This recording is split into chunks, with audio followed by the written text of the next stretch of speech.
ప్రభువైన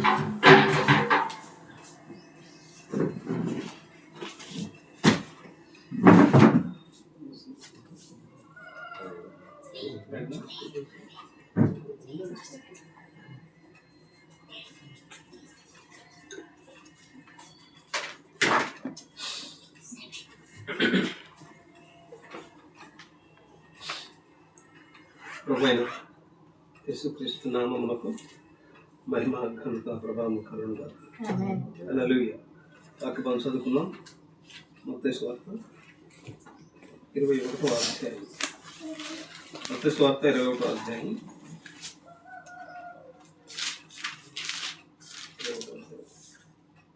కొన్ని వచనాలు మొదటి నుండి కొన్ని వచనాలు నేను చదువుతాను, జాగ్రత్తగా గమనించండి.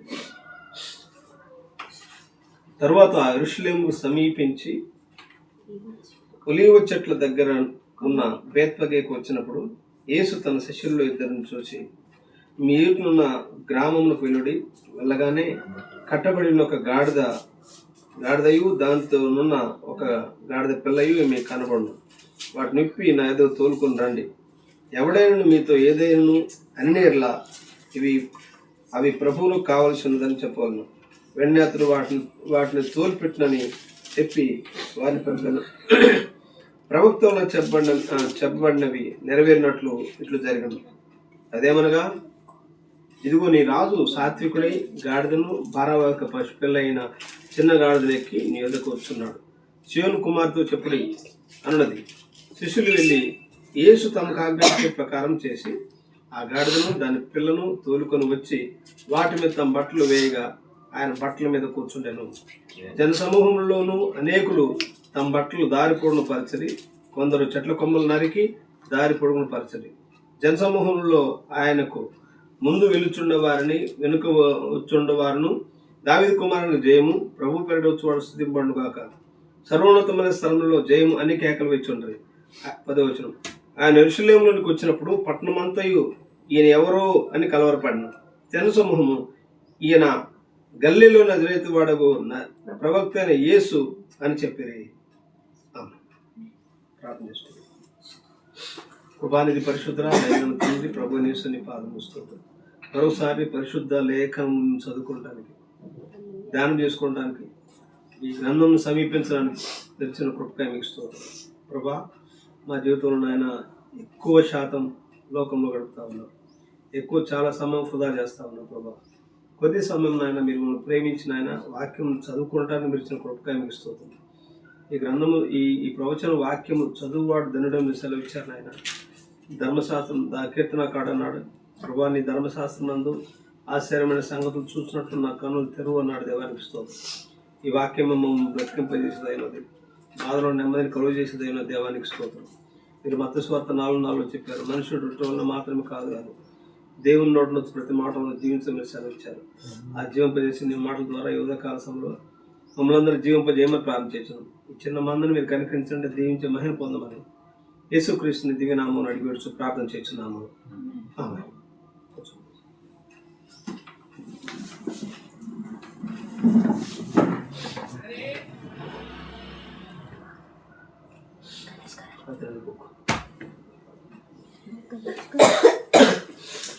ప్రభువైన యేసుక్రీస్తు నామములో మహిమ ఘనత ప్రభావం కలుగును గాక. హల్లెలూయా. చదవబడిన వాక్య భాగంలో 10వ వచనం చదువుకుందాం. 21వ అధ్యాయం, మత్తయి సువార్త 21వ అధ్యాయం 10వ వచనం. ఆయన యెరూషలేముకు వచ్చినప్పుడు పట్టణమంతయు ఈయన ఎవరో అని కలవరపడెను. ఈయన ఎవరో అని కలవరపడెను.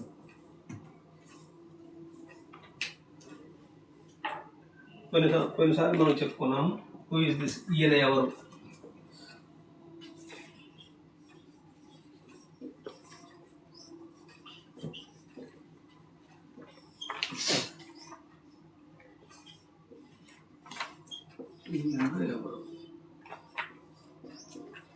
ఇది రెండవ భాగం.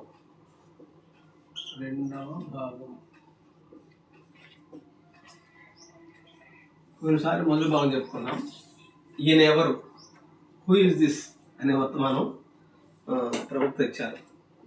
ఈయన ఎవరు, అద్భుతమైన మెసేజ్. 1959 మే నెల 10వ తారీఖు సాయంకాలము వర్తమానం వచ్చారు. హూ ఇస్ దిస్, ఈయన ఎవరు అనే వర్తమానంలో నుండి కొన్ని విషయాలు మనం ధ్యానం చేసుకుందాం. ఈ మెసేజ్ తీసుకోవడానికి నేను కొన్ని అనుబంధ రిలేటెడ్ మెసేజ్ మీకు చెప్పాను. ఒకటి, ఈయన ఎవరని మీరు చెప్పుదురు. మీరు చెప్పుదురు ఆ పర్వతం మీద ఆకర్షణ. ఆ పర్వతం మీద ఆకర్షణ ఏమిటి? మూడోది, దేవుని మర్మమైన క్రీస్తు బయలుపరచుట.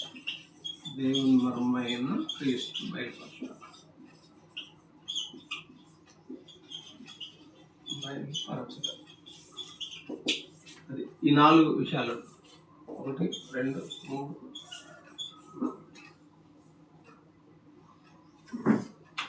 హూ ఈజ్ దిస్, ఈయన ఎవరు అనే వర్తమానం చెప్పడానికి ఇందులో ఈ 4 వర్తమానంలో నుండి ఈ అంశం మీతో మాట్లాడి నేను ఆశిస్తాను. 1, ఈయన ఎవరని మీరు చెప్పు. 2, ఆ పర్వతం మీద ఆకర్షణ ఏమిటి. 3వది, దేవుని మర్మమైన క్రీస్తు బయలుపరచుకోవట. ఈ 4 విషయాలు మీరు చదువుకోమని చెప్పాను. 4 మెసేజ్ చదువుకుంటే మీకు సారాంశము, ఒక థీమ్ అనేది మీకు వస్తూ ఉంటుంది. గమనించండి, ఈయన ఎవరని మీరు చెప్పుదురు. పోయినసారి కొన్ని విషయాలు చెప్పుకున్నాము. దాని కంటిన్యూషన్ 2వ భాగం మనం దీన్ని మాట్లాడుకున్నాం. ఈయన ఎవరని మీరు చెప్పుదురు. ఇందులో నుండి నేను 5 విషయాలు తీసుకున్నాను. నెంబర్ 1, 1, ఈయన ఎవరు అంటే ఆలెఫ్.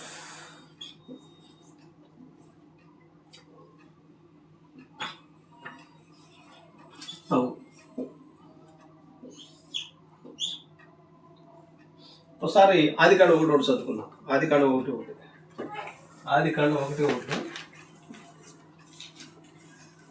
ఆదియందు దేవుడు, ఇక్కడ మళ్ళీ ఒకసారి ఆదియందు దేవుడు భూమి ఆకాశములను సృజించెను. బెరేషిత్ bara కొన్నిసార్లు చెప్పుకున్నాం. Elohim బెరేషిత్ at అషమాయిం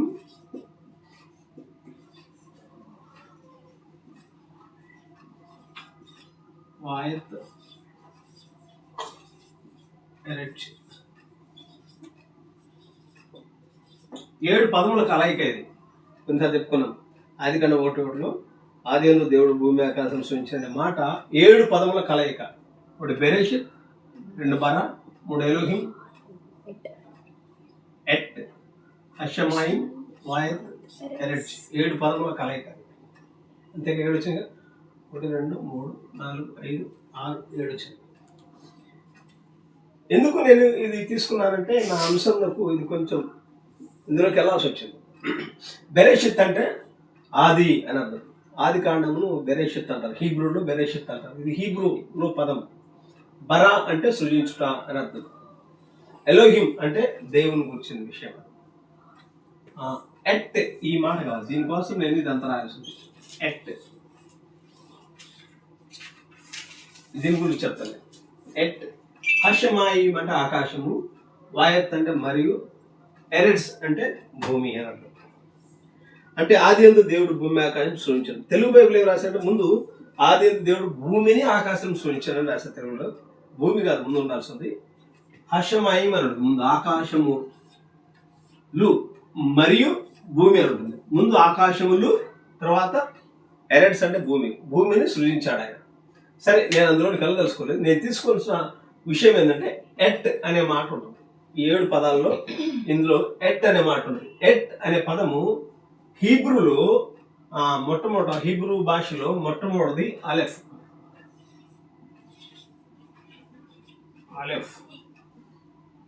Beth,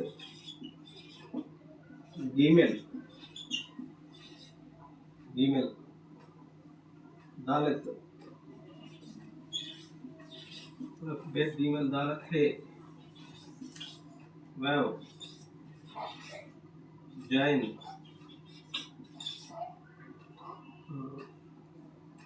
కెత్, టెత్, యోద్,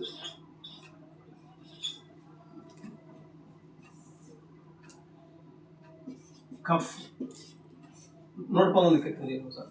cough, లామెద్, cough లామెద్, cough లామెద్, ma'am, noon, సామెహ్, ఐన్, ఐన్, pay, pay, సాదే, సాదే, కోఫ్, రేష్, రేష్, Shin, Shin, Shin, తౌ, తవ్. మనకు 1 2 3 4 అట్లా కళ్ళు మూసుకొని చెప్తాము. ఏబిసిడి అన్న అట్లా కళ్ళు మూసుకొని చెప్తాము. ఈ హీబ్రూ పదాలు కూడా ఖచ్చితంగా మనకు తెలిసి ఉండాలి. ఒకసారి మైండ్ పెడితే పెద్ద కష్టమేం కాదు. మీరు ఒకసారి మైండ్ పెడితే ఖచ్చితంగా ఇంటికి వస్తాయి. ఇవన్నీ హీబ్రూలో 22 అక్షరాలు ఉంటాయి. 119 కీర్తనలు ఎన్ని వచ్చినాలు ఉన్నాయి? ఎన్ని వచ్చినాలు ఉన్నాయి? 176. 176. ఈ 119 కీర్తనను 176 వచనాలను 8 వచనాలుగా విభజించారు. ఓ పాట ఉందనుకో, పాటకు 2-3 వచనాలు ఉంటాయి కదా. అలాగనే ఈ 119 కీర్తన చాలా పెద్ద కీర్తన. 119 కీర్తన చాలా పెద్ద కీర్తన.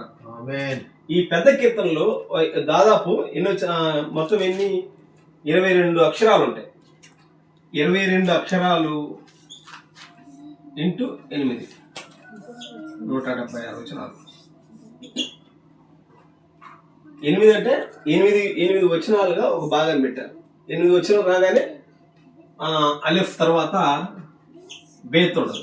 మళ్ళీ 8 వచనాలు చదవండి. తర్వాత ఏముంటుంది? గీమేల్ ఉంటుంది.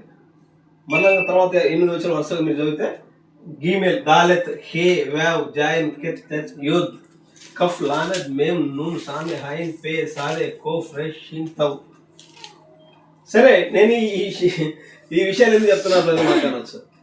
నేను ఎందుకు తీసుకున్నానంటే, ఇప్పుడు ఈ బెరేషిత్, బరా, ఎలోహిం, షమాయిం, వాయద్, హెరిట్స్ అనే దాంట్లో ఈ ఎట్ అనే మాట ఉంది. ఎట్ అనే పదం దీనికి అర్థం లేదు. హీబ్రూలో కొన్ని కాన్సోనెంట్స్ అనే హల్లులు అనే ఉండవు. దానికి ఎట్ అంటే అర్థం ఏంటంటే, మొదటిది అలెఫ్ అని అర్థం. ఎట్. రెండు ఏ అంటే అలెఫ్, అంటే తవ్ అని అర్థం. తవ్ అర్థం. వీటికి అర్థాలు ఉన్నాయి. హీబ్రూలో మన ఏబిసిడ్లకు కొన్నిటికి అర్థాలు ఉంటాయి ఉండవు నాకు తెలియదు, కానీ హీబ్రూలో ఉన్న ప్రతి దానికి అర్థాలు ఉన్నాయి. ఉదాహరణకు అలెఫ్ అంటే ఎద్దు అని అర్థం. ఎద్దు. బేత్ అంటే ఇల్లు అని అర్థం. బెత్లెహేం అని అర్థం ఏంటి? దేవుని రొట్టె ఇల్లు. బేత్ అనే ఈ పదం నుండి వచ్చింది బెత్లెహేం అని. గీమెల్ అంటే అర్థం ఉంటుంది, నేను రాసుకున్నాను. గీమెల్ అంటే ఒంటె అని అర్థం. కొంచెం ఓపిక పట్ట. తర్వాత దాలెత్ అంటే ద్వారం అని అర్థం. రాసుకోండి. దాలెత్ ద్వారం. హే అంటే కిటికీ అని అర్థం.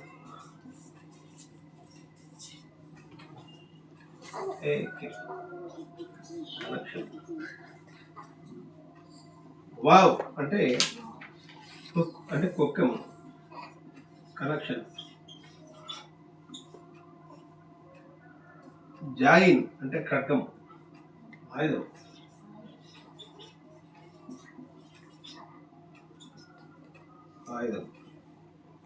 టెత్ అంటే మంచి చెడు.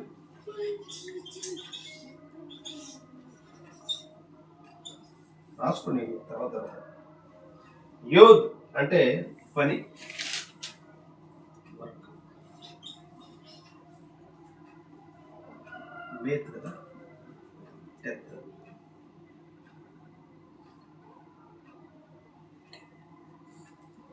కంచె. కెత్ అంటే కంచె. బెత్ అంటే మంచి చెడు.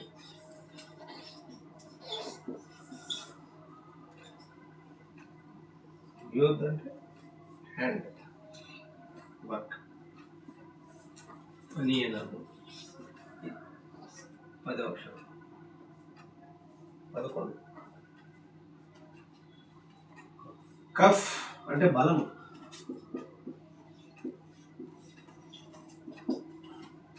కఫ్ అంటే బలం, స్ట్రెంగ్త్. లామెద్ అంటే బోధ. అక్షరాలు కూడా అర్థం ఉంది, హీబ్రూలో అక్షరాలు కూడా అర్థం ఉంది. ఎలా పలకాలు ఏంటో అని తర్వాత నేను చెప్తాను. లామెద్, కఫ్ అంటే బోధ, లామెద్ అంటే. మేమ్ అంటే నీరు, సృష్టి, నీరు లేక సృష్టి.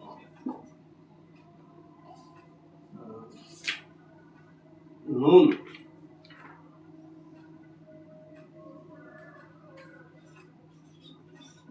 విశ్వాసం లేక ఫెయిత్ఫుల్.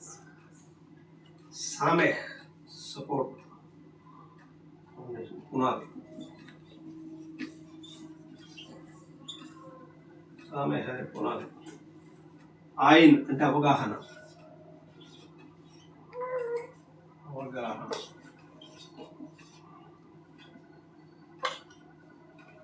ఆయన స్పీచ్, నోరు.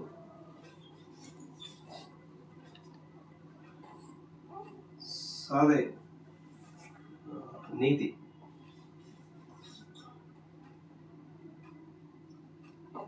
ఖూఫ్ తల వెనుక భాగం, శిరస్సు వెనుక భాగం.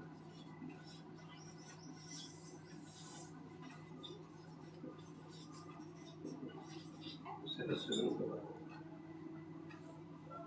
రేష్ నాయకుడు. అక్షరాలు. షీన్ ముగింపు.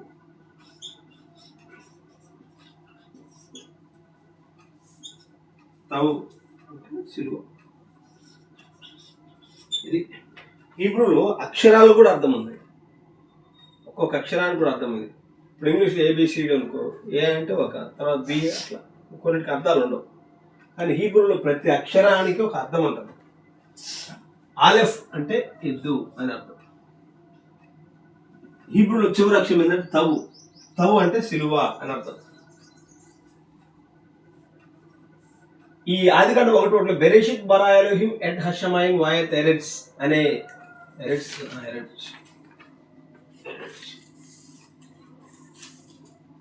ఈ ఎట్ అనే పదముకు ఆలెఫ్ 2 మరియు తౌ అని అర్థం. ఈ ఇంగ్లీష్లో ఆల్ఫా ఒమేగా అంటారు కదా, గ్రీకులో alpha omega, alpha beta gamma ఈ గ్రీక్ పదాలు. ఆల్ఫా ఒమేగా ఎలాగనో, ఆల్ఫా ఒమేగా అంటే గ్రీకులో ఆల్ఫా అనే మొదటి అక్షరము, ఒమేగా అనేది చివరి అక్షరం. అలాగే హీబ్రూలో ఆలెఫ్ అనేది మొదటి అక్షరము, తవు అనేది చివరి అక్షరం. ఈ ఆలెఫ్, ఈ తవు ఈ ఆదికాండ మొదటి వచనంలో పెట్టాలి. ఎట్ అనే పదం. ఏ అంటే ఆలెఫ్ అని, ఎట్ అంటే తవు అని అర్థం. కాబట్టి ఈయన ఎవరు అంటే ఈయన ఆలెఫ్ నుండి తవు వరకు అని 22 అక్షరాలు కూడా, హీబ్రూలో 22 అక్షరాలు కూడా అన్ని యేసుక్రీస్తులో సూచిస్తున్నాయి. అంటే బైబిల్లో ప్రతిదీ యేసుక్రీస్తుని గురించే సందర్భం. ఇక్కడ మాట చెప్పారు చూద్దాం ఒక మాట. అన్ని విషయాలు మీరు రాసుకోండి ఖచ్చితంగా. మీరు హీబ్రూలో కొంచెం మనకు అవగాహన ఉండాలి. కొన్ని పదాలు వీటికి పిక్టోగ్రాఫ్ కూడా ఉంటుంది, వాటి అర్థాలు ఉన్నాయి. అర్థాలు ఒక్కొక్క దానికి చాలా విలువైన అర్థాలు ఉంటాయి. కాబట్టి ఈయన ఎవరు అంటే ఆలెఫ్ నుండి తవు వరకు మొత్తం ఈయన అని అర్థం. నేను చదువుకున్న ప్రవక్త ఈయన ఎవరు అర్థం. అది దేవుని మర్మమైన క్రీస్తు బయలుపరచబడటం. దేవుని మర్మమైన క్రీస్తు బయలుపరచబడటంలో 121 పేర, 121 పేర.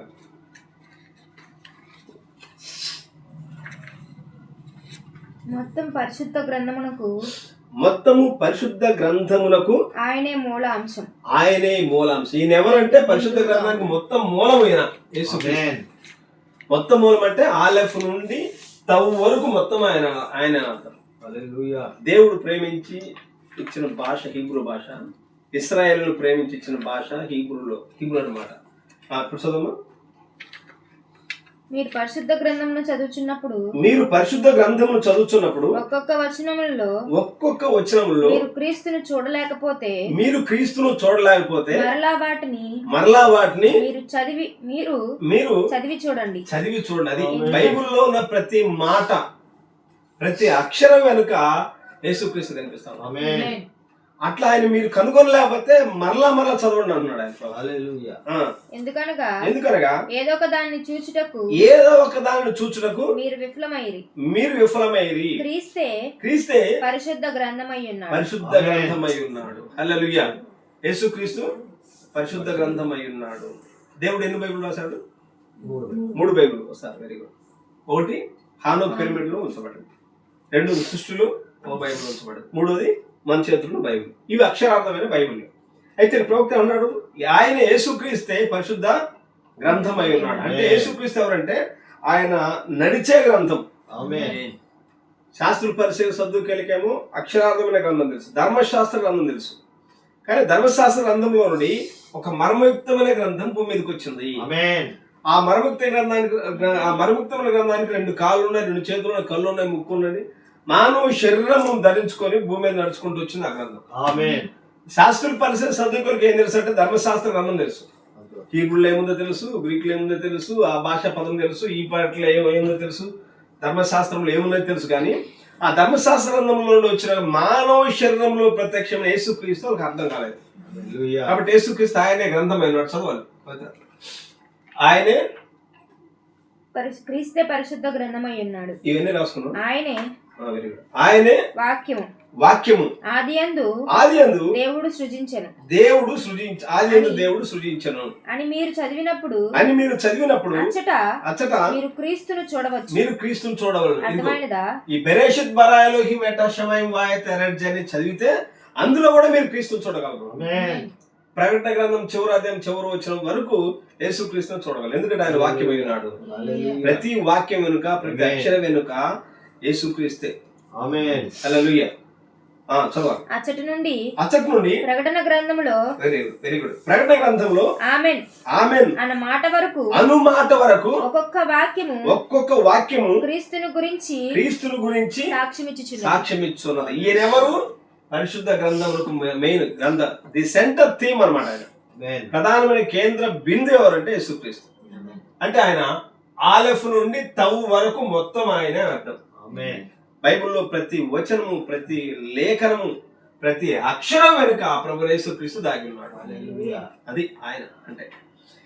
యేసుక్రీస్తు ఈనాడు ప్రజలకు అర్థం కాక, ఈయనెవరు అర్థం కాక ఈనాడు 2-3 నెలల నుంచి డినామినేషన్లో యూట్యూబ్లో హల్చల్ అవుతా ఉన్నాయి. ఆయన పరలోకంలో పుట్టాడని, తండ్రి కన్నాడని, త్రిత్వంలో 3వ వ్యక్తి అని, త్రిత్వంలో 2వ వ్యక్తి అని, అసలు యేసుక్రీస్తు దేవుడు కాదని, ఆయన ఆరాధనకు యోగ్యుడు కాదని అనే రకరకాలైన మాటలు యూట్యూబ్లో హల్చల్ అవుతా ఉన్నాయి. కారణం ఏంటంటే వాళ్ళకి అర్థం కాదు. యేసుక్రీస్తు త్రిత్వంలో 2వ వ్యక్తి కాదు.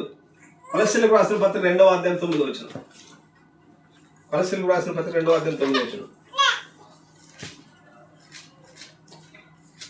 2వ అధ్యాయం 9వ వచనం. ఏలైనగా దైవత్వం యొక్క సర్వ పరిపూర్ణత శరీరముగా క్రీస్తునందు నివసించును. చాలు. దైవత్వంలో 2 ముక్కలు, 2 పరలోకం ఉన్నారు, ఒక వ్యక్తి మాత్రం భూమి మీదకి వచ్చినాడని లేదు. అక్కడ దైవత్వం యొక్క సర్వ పరిపూర్ణత ఎక్కడుంది? శరీరముగా క్రీస్తునందు ఉన్నది. కాబట్టి యేసుక్రీస్తు సంపూర్ణ దైవత్వం. ఆయన దైవత్వంలో త్రిత్వంలో 2వ వ్యక్తి కాదు ఆయన, 3వ వ్యక్తి కాదు ఆయన. ఆయన దైవత్వం యొక్క సర్వ పరిపూర్ణత అయి ఉన్నాడు ఆయన. హల్లెలూయా. ఈయన ఎవరు? ఈయన ఆలెఫ్ నుండి తవ్ వరకు the centre theme of the Bible. హెబ్రీయులకు రాసిన పత్రిక 13వ అధ్యాయం 8వ వచనం. 13వ అధ్యాయం 8వ వచనం. 13వ అధ్యాయం 8వ వచనం.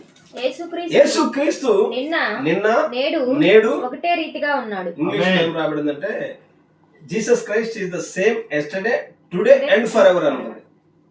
అండ్ ఫర్ ఎవర్ అనే మాట తెలుగులో లేదు. నిన్న నేడు నిరంతరము ఒకటే రీతిగా ఉన్నాడు. The centre theme of the Bible. Bible గ్రంథం యేసుక్రీస్తు ప్రధానమైన కేంద్ర బిందువుగా పెట్టుకున్నట్లయితే, యేసుక్రీస్తును ప్రధానమైన కేంద్ర బిందువుగా మనం పెట్టుకున్నట్లయితే, ఇక అన్ని ఆయన, సర్వంలో సర్వం ఆయన. ఆశ్చర్యకరుడు, ఆలోచనకర్త, బలవంతుడు దేవుడు, నిత్యుడు తండ్రి, ఆయన తండ్రి, సమాధానకర్త అధిపతి, ఆయన తండ్రి, ఆయన కుమారుడు, ఆయన అద్వితీయ దేవుడు, ఆయన గొర్రెపిల్ల, ఆయన గొర్రెల కాపరి, ఆయన ప్రధాన యాజకుడు, ఆయన దాసుడు, ఆయన స్వతంత్రుడు, ఆయన మధ్యవర్తి, ఆయన బైబిల్ ప్రధాన యాజకుడు, అన్ని లోయలోని పద్ము, గొర్రెపిల్ల, అన్ని గొర్రెల కాపరి, ప్రభు యేసుక్రీస్తు, అన్ని పరిచర్లు. సెంటర్ థీమ్ ఎవరంటే యేసుక్రీస్తు. ఆమేన్. బైబిల్ అందుకు సెంటర్ థీమ్ ఎవరంటే యేసుక్రీస్తు. ఈయన ఎవరంటే ఆయన సెంటర్ థీమ్, బైబిల్ అందుకు సెంటర్ థీమ్ అయి ఉన్నాడు. ఒకటి. రెండు, ఈయన ఎవరంటే ఈయన అలెఫ్ నుండి తవ్ వరకు హీబ్రూలో ప్రతి అక్షరము ఆయన అయి ఉన్నాడు. మూడోది, ఈయన ఎవరు అంటే హెబ్రీ 11:8 ఆయన యేసుక్రీస్తు నిన్న నేడు నిరంతరము ఏకరీతిగా ఉన్నాడు. ఆయన మారిన వాడు, మార్పు లేని వాడు ఆయన. ఆమేన్. కాబట్టి ఎన్మార్ఫేగా తన రూపాలు మార్చుకున్నాడు తప్ప ఆయన స్వభావం ముందు మార్పు లేని వాడు ఉన్నాడు ఆయన. ఆమేన్. మన పైన తండ్రిగా ఉన్నాడు, మనతో కుమారుడిగా ఉన్నాడు, మనలో పరిశుద్ధాత్మగా ఉన్నాడు ఆయన. ఆమేన్. తర్వాత ఈయన ఎవరు అంటే ఈయన ఇంకో విషయం చెప్తాను. నేను ఇది తులిపేనా? తులిపేస్తాను. మీరు రాసుకున్నారా?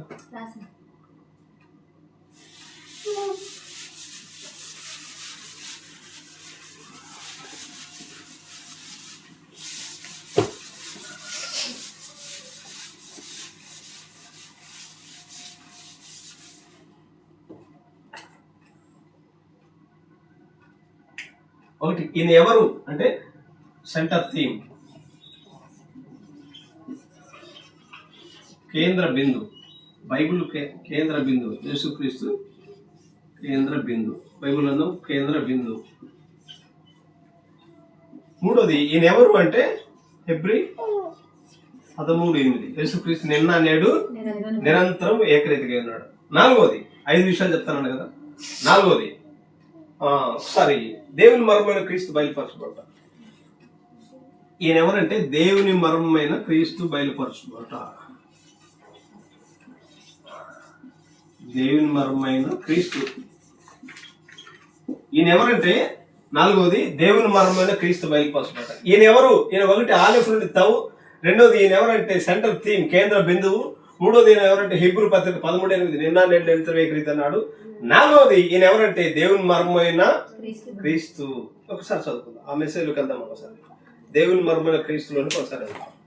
దేవుని మర్మమైన క్రీస్తు బయలుపరచుట అనే మెసేజ్ లో ప్రవక్త మెయిన్ చాలా విషయాలు కానీ 3 విషయాలు చెప్పుకుంటూ వచ్చాడు ఆయన.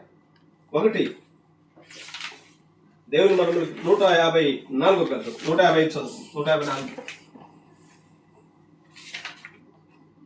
మొదటి ఉద్దేశము, దేవుడు 3 రకాల ఉద్దేశాలు కలిగి ఉన్నాడు అన్నాడు. మొదటి ఉద్దేశము, దేవుడు క్రీస్తునందు, ఒకటి, దేవుడు క్రీస్తునందు తను తాను సంపూర్ణంగా బయలుపరుచుకుంటాడు. దేవుడు క్రీస్తులో బయలుపరుచుకున్నాడు.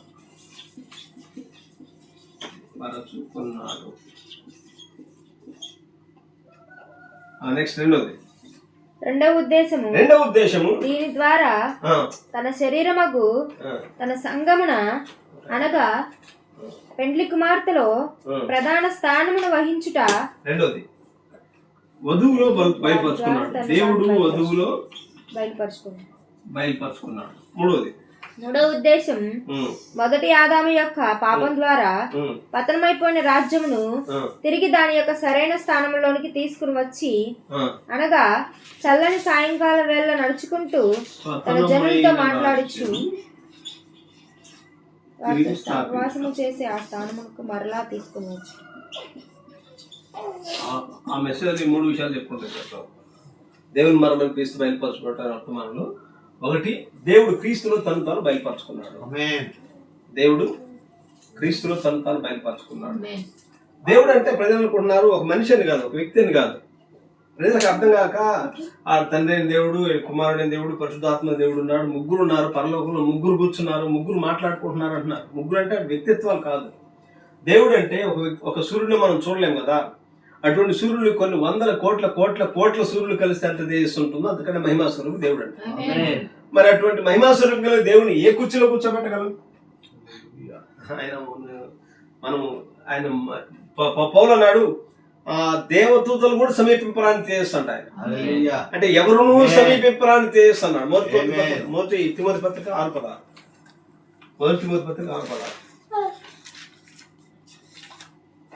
6:16.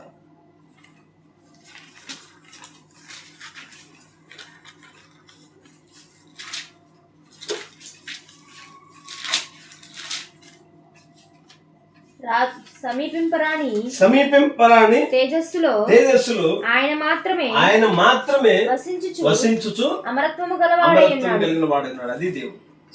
ఆమేన్. మరి ఆయన ఎక్కడ, ఈ జనాలు ఎక్కడ ఉన్నారు? మేము ట్రైనింగ్ చేసాం, మేము థియాలజీ చేసాం, ఈ బీటెక్ చేసాం, మేము డాక్టరేట్లు చేసాం, మేము డిగ్రీలు చదివాము అని అనుకున్న వాళ్ళందరూ దైవత్వం విషయంలో అందరూ తప్పులో కాలేస్తున్నారు. యేసుక్రీస్తును అసలు సింపుల్ గా ప్రక్కన పెడుతున్నారు. ఆయన దేవుడు కాదు, ఆయన ఆరాధన పాత్రుడు కాదు, ఆయన యోగ్యుడు కాదు, తండ్రి పంపించాడు అని మాట్లాడుకుంటూ వచ్చారు.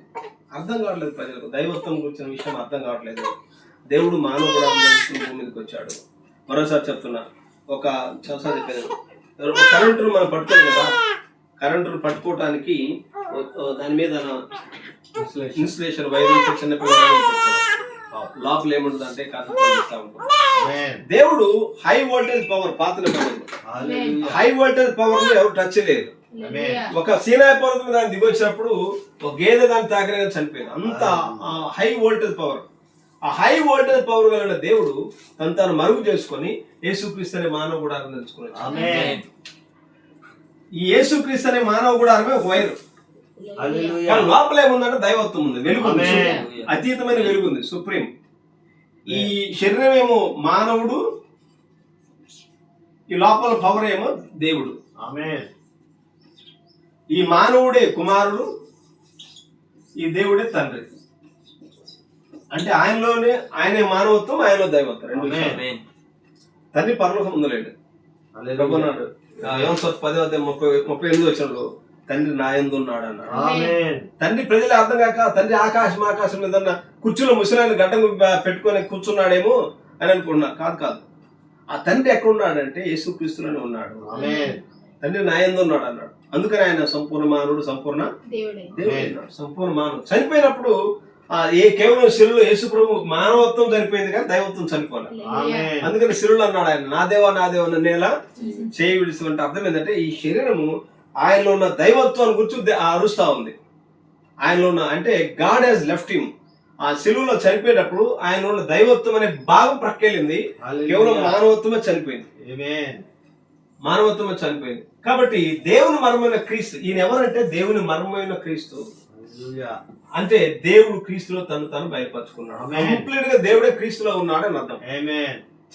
ఒక విషయం చెప్పేసాను, 5 విషయాలు చెప్తాను.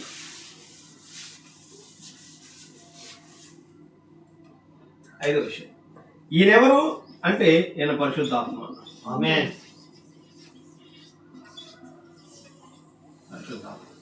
మొదటి యోహాను పత్రిక 2:1. మొదటి యోహాను పత్రిక 2:1. మొదటి యోహాను పత్రిక 2:1.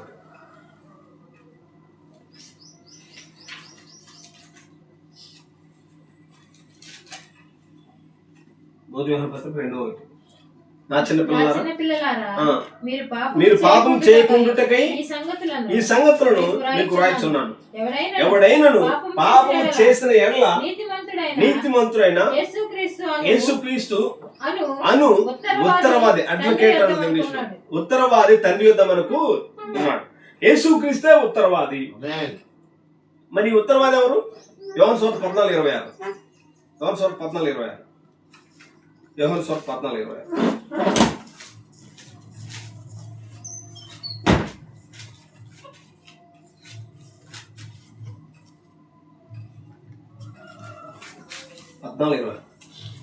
ఆదరణకర్త అనగా తండ్రి నా నామమున పంపబోవు పరిశుద్ధాత్మ అన్నాడు. ఆదరణకర్త అంటే ఎవరంటే పరిశుద్ధాత్మ అని అర్థం. ఉత్తరవాదన్న ఆదరణకర్తను పరిశుద్ధాత్మ ఒకటి. మరి ఈ పరిశుద్ధాత్మ ఎవరంటే యేసుక్రీస్తు అను ఉత్తరవాది అన్నాడు యోహాను పత్రికలో. కాబట్టి యేసుక్రీస్తే పరిశుద్ధాత్మ. పరిశుద్ధాత్మ అంటే ఎవరో కాదు కానీ యేసుక్రీస్తే. పరిశుద్ధాత్మ ఒక దేవుడు కాదు. త్రిత్వంలో పరిశుద్ధాత్మ ఇంకొక దేవుడిగా పెట్టారు జనాలు. తండ్రి అయిన దేవుడు, కుమారుడైన దేవుడు, పరిశుద్ధాత్మ దేవుడు. ఎంతమంది దేవుళ్ళు? పరిశుద్ధాత్మ అంటే ఎవరో కానీ యేసుక్రీస్తే. మరొక వాళ్ళు చెప్పండి, పరిశుద్ధాత్మ ఎవరో కాదు కానీ అగ్నిస్తంభము.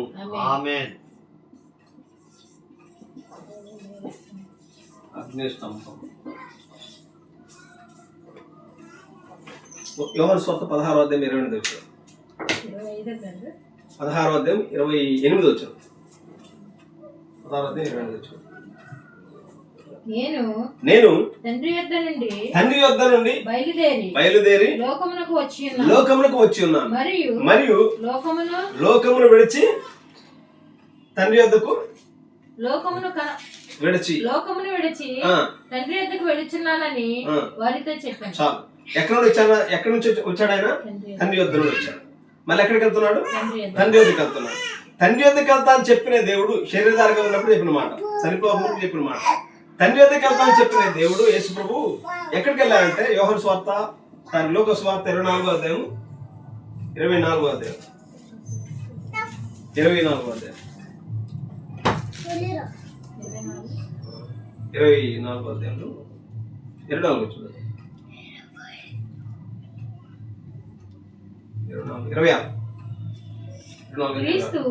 26 వచ్చింది.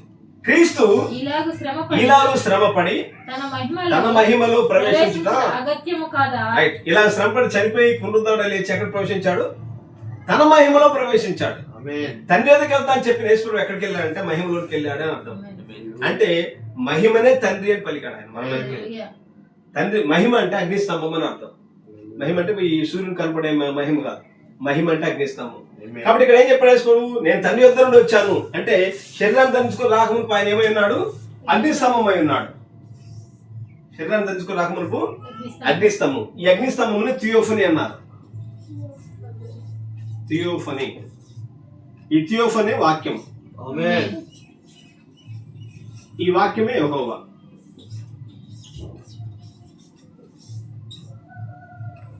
కాబట్టి శరీరాన్ని ధరించుకుని రాకమునుపు ఆయన ఎవరంటే అగ్నిస్తంభము. నేను తండ్రి యొద్ద నుండి భూమి మీదకి వచ్చాను అర్థం ఏంటంటే అగ్నిస్తంభము రూపంలో నుండి శరీరధారిగా యేసు భూమి మీదకి వచ్చానని అర్థం. ఈ యోహాను 16:28 ఇందాక చదువుకున్నాం. తండ్రి యొద్ద నుండి భూమి మీదకి వచ్చారంటే శరీరాన్ని ధరించుకుని రాకమునుపు ఏమైనాడు ఆయన? అగ్నిస్తంభం అయి ఉన్నాడు. ఈ అగ్నిస్తంభం రూపంలో విడిచి కనిమేర గర్భమందు శరీరధారిగా భూమి మీదకి వచ్చాడు. కనిమేర భూమి మీదకి వచ్చిన తర్వాత సిలువబడి చనిపోయి పునరుద్ధరణ తిరిగి లేచిన తర్వాత మళ్ళా తండ్రి యొద్దకు వెళ్తున్నా అని చెప్పి మళ్ళీ తండ్రి యొద్దకు వెళ్తున్నా అంటే మళ్ళీ తిరిగి అగ్నిస్తంభంలోకి వెళ్ళాడు అర్థం. అందుకని పెంతెకొస్తేనన్నా శిష్యులు 120 మంది మేడగదిలో ఉన్నప్పుడు అగ్నిస్తంభం ముక్కలై శిష్యులందరూ లోపలికి వచ్చాడు అని మనం లోపలికి వచ్చాడు. పరిశుద్ధాత్మగా మన లోపలికి వచ్చాడు. కాబట్టి పరిశుద్ధాత్మ అంటే ఎవరో కాదు కానీ యేసుక్రీస్తు. పరిశుద్ధాత్మ అంటే ఎవరో కాదు కానీ అగ్నిస్తంభం అయి ఉన్నాడు. హల్లెలూయా. కాబట్టి ఈయనెవరు అంటే ఆయన పరిశుద్ధాత్మ ఉన్నాడు. ఇందులో 2-3 పేరాలు చెప్తే నేను ముగిస్తాను. ఈయన ఎవరైనా వర్తమానంలో 96 పేరు చదువుతాను. 96 పేరు. ఈయన ఎవరు? ఈ మెసేజ్ 96 పేరు చదువుతాను. ఈయన ఎవరైనా వర్తమానంలో 96 పేరు. ప్రభునామములో 96 పేరు దొరికిందా? ప్రభునామములో వచ్చు ఈయన ఎవరు? అది దేవుని యొక్క పరిశుద్ధాత్మయే. 98 పేర.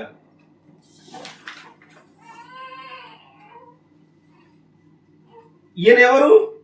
ఓ దేవ కనికరించు, దీన్ని చేయించు ఆయన. ఈయన ఎవరు అని కింద వచ్చిన అన్నారు. అది పరిశుద్ధాత్మయే. 99 పేర. ఈయన ఎవరు? నేను మీ ప్రశ్న సమాధానం ఇవ్వలేను, నేను మీ కొరకు జవాబు ఇవ్వలేను, అయితే నా కొరకు నేను జవాబు చెప్పుకోగలను. ఈ రాత్రి ఈ పవిత్రమైన బల వెలుపే సమూహము మరియు మన ప్రభు యేసుక్రీస్తు రక్తం ద్వారా కొనబడిన వారి చెవుల్లో నేను దీనిని నా హృదయాంతం నుండి చెప్తున్నాను. నేను దీనిలో నుండి మీలో ఒకరినైనందును కాదు, నేను ఏదో భిన్నమైన వాడిని అయినందులో కాదు కానీ అయితే రక్తం ద్వారా కడగబడి విమోచింపబడిన వారిలో ఒకడిని అయినందు అయినది. ఈ రాత్రి సమయంలో వేలాడుచున్న వెలుగు, అదే వెలుగు దాని స్వభావం చేత అది పరిశుద్ధాత్మ రూపంలోనున్న యేసుక్రీస్తుని చూపించుందని నేను నమ్ముచున్నాను. దాన్ని ప్రభు అన్నాడు కదా దేవుని ఇందాక మనం చెప్పుకున్నమాట 100వ పేర. లేఖనంలో ఎరుగున్న వారు ఎవరైనా కానీ యేసు చెప్పడం మీకు తెలియను, నేను దేవుని యొద్ద నుండి వచ్చి ఉన్నాను మరియు దేవుని యొద్దకు వెళ్ళుచున్నాను. ఆయన శరీరధారి కాకమునుపు మోషేతో అరణ్యంలో ఉన్నప్పుడు ఆయన అగ్నిస్తంభమై ఉన్నాడు. అగ్నిస్తంభం మానవ కూడా ధరించుకొని వచ్చాడు. దేవుని యొద్ద నుండి రావడం అంటే అగ్నిస్తంభంలో వచ్చాడు అర్థం. మళ్ళీ సిలువేబడి పునరుద్ధరణ చేసిన తర్వాత మళ్ళీ అగ్నిస్తంభంలోకి వెళ్ళాడు. దేవుని యొద్దకు వెళ్ళాడంటే అగ్నిస్తంభంలోకి వెళ్ళాడు అర్థం. అగ్నిస్తంభం అంటే పరిశుద్ధాత్మ అని అర్థం. కాబట్టి ఈయన ఎవరంటే పరిశుద్ధాత్మ. 98 పేరు చదువుకున్నాం. 98 పేరు. 98వ పేర. ఈయన ఎవరు? ఈయన ఎవరు? ఓ దేవా, ఓ దేవా కనికరించుము. దీన్ని చేయుచున్న ఈయన ఈయన ఎవరు? 110వ పేర. 110వ పేర. 110వ పేర. ఈ అద్భుతాలను ప్రదర్శించుచున్న ఈయన ఎవరు? ఈయన ఎవరు? ఈ గొప్ప క్రియలను చేయుచున్న ఈయన ఎవరు? ఈయన ఎవరు? ఇది బోధకుడా? ఈయన ఎవరు అంటే పరిశుద్ధాత్మ అని అర్థం. 2000 సంవత్సరాల క్రితము యేసుక్రీస్తు మొదటి రాకడలో ఉన్నప్పుడు ఆయన 21వ మత్త స్వార్తలో కొండ నుంచి దిగు గాడిదను ఎక్కువస్తా ఉన్నాడు. జనసమూహము హోసన్నాకే జై అని కేకలేస్తా ఉన్నారు. అప్పుడు అక్కడ ప్రజలు కలవరపడి ఏమన్నారంటే ఈయన ఎవరు అన్నారు. ఆయన ఎవరు అంటే యేసుక్రీస్తు మొదటి రాకడలో నెరవేర్పు చేసిన వ్యక్తి అయి ఉన్నాడు. మొదటి రాకడలో వచ్చిన లేఖన నెరవేర్పుగా వచ్చిన వ్యక్తి ఆయన. ఆ పరిశుద్ధాత్మ ద్వారా అద్భుత కార్యములు ఆశ్చర్య కార్యాలు జరిగించాడు యేసుక్రీస్తు మొదటి రాకడలో. అదే యేసుక్రీస్తు నిన్న నేడు నిరంతరం ఏకైతే ఉన్నాడు కాబట్టి అదే యేసుక్రీస్తు ఇప్పుడు ఈ 2వ రాకడ కాలంలో ప్రవక్త విలియం బ్రెన్హామ్ గారి ద్వారా పరిశుద్ధాత్మ ద్వారా ఈ కార్యాలను జరిగించుకుంటూ వచ్చాడు. ఏ కార్యాలు?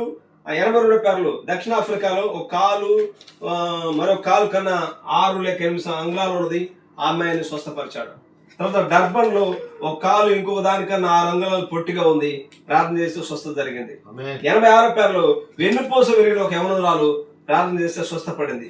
93, 95 పేర్లు చర్మ క్యాన్సర్ కలిగిన ఒక పాప ప్రభుత్వ దగ్గరికి వచ్చినప్పుడు ప్రార్థన చేస్తే స్వస్థ జరిగింది. 96 పేర్లు మూర్ఛరోగ బాధితుడు స్వస్థ కలిగి ఉన్నాడు. 97 పేర్లు పెద్ద కణితి స్వస్థ జరిగింది. ఈ కార్యాలన్నీ జరిగించిన ఈ వ్యక్తి ఎవరు? చేసింది ఎవరంటే పరిశుద్ధాత్మ అన్నాడు. ఈ వర్తమాన చివరిలో ఉన్నాడు. ఇక్కడ దేశంలో గుండా వెళ్తున్న ఎవరు? మనుషులు కాదు. మనుషులు ఆ కార్యం చేయలేరు. జన సమూహంలో ఉన్న ప్రజలతో అక్కడ సరిగ్గా ఇక్కడ కూర్చొని ఉన్నారు మరియు కూటములు ఆయా స్థలంలో కూర్చొని ఉన్నారు అని చెప్పుతూ మరణావస్థలో స్త్రీ పురుషులు అక్కడ తీసుకొని రాబడినప్పుడు మాట్లాడుతున్నది ఎవరు? అది ఎవరు అంటే అది పరిశుద్ధాత్మ. ఈయన ఎవరు అంటే ప్రవక్త బ్రెన్హామ్ గారిని మానవ శరీరంలో ఆయన ఆ శరీరంలో వాడుకొని ఆ గొప్ప కార్యం జరిగించింది ఎవరంటే పరిశుద్ధాత్మ. కాబట్టి ఈయన ఎవరు? 5 విషయాలు చెప్పుకున్నాం. ఈయన ఎవరు? ఒకటి, ఆలెఫ్ నుండి తవ్వు అంటే హీబ్రూలో 22 అక్షరాల్లో ఆలెఫ్ మొదటి అక్షరము, చివరి అక్షరము. ప్రతి అక్షరానికి ఒక అర్థం ఉంది. ఆలెఫ్ అంటే ఎద్దు, తవ్వు అంటే సిలువ. అవన్నీ ఆయనే, ప్రభువైన యేసుక్రీస్తు. రెండోది, ఈయన ఎవరు అంటే బైబిల్ నందు కేంద్ర బిందువు యేసుక్రీస్తే. మూడోది, ఈయన ఎవరు? హెబ్రీ పత్రిక 13:8 నిన్న నేడు నిరంతరం అన్నాడు. నాలుగోది, ఈయన ఎవరు? దేవుని మరమైన క్రీస్తు బయలుపరుచుకుంటాడు. ఐదవది ఈయన ఎవరంటే పరిశుద్ధాత్మ. హల్లెలూయా. ప్రభు మాటలు దీవించుగా.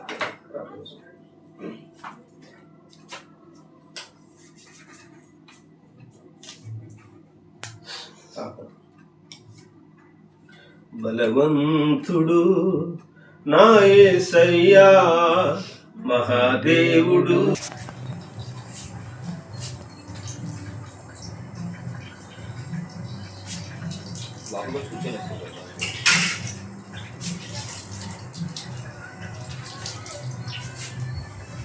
ముప్పై నిమిషాలు 45 minutes దాకా వచ్చిందండి.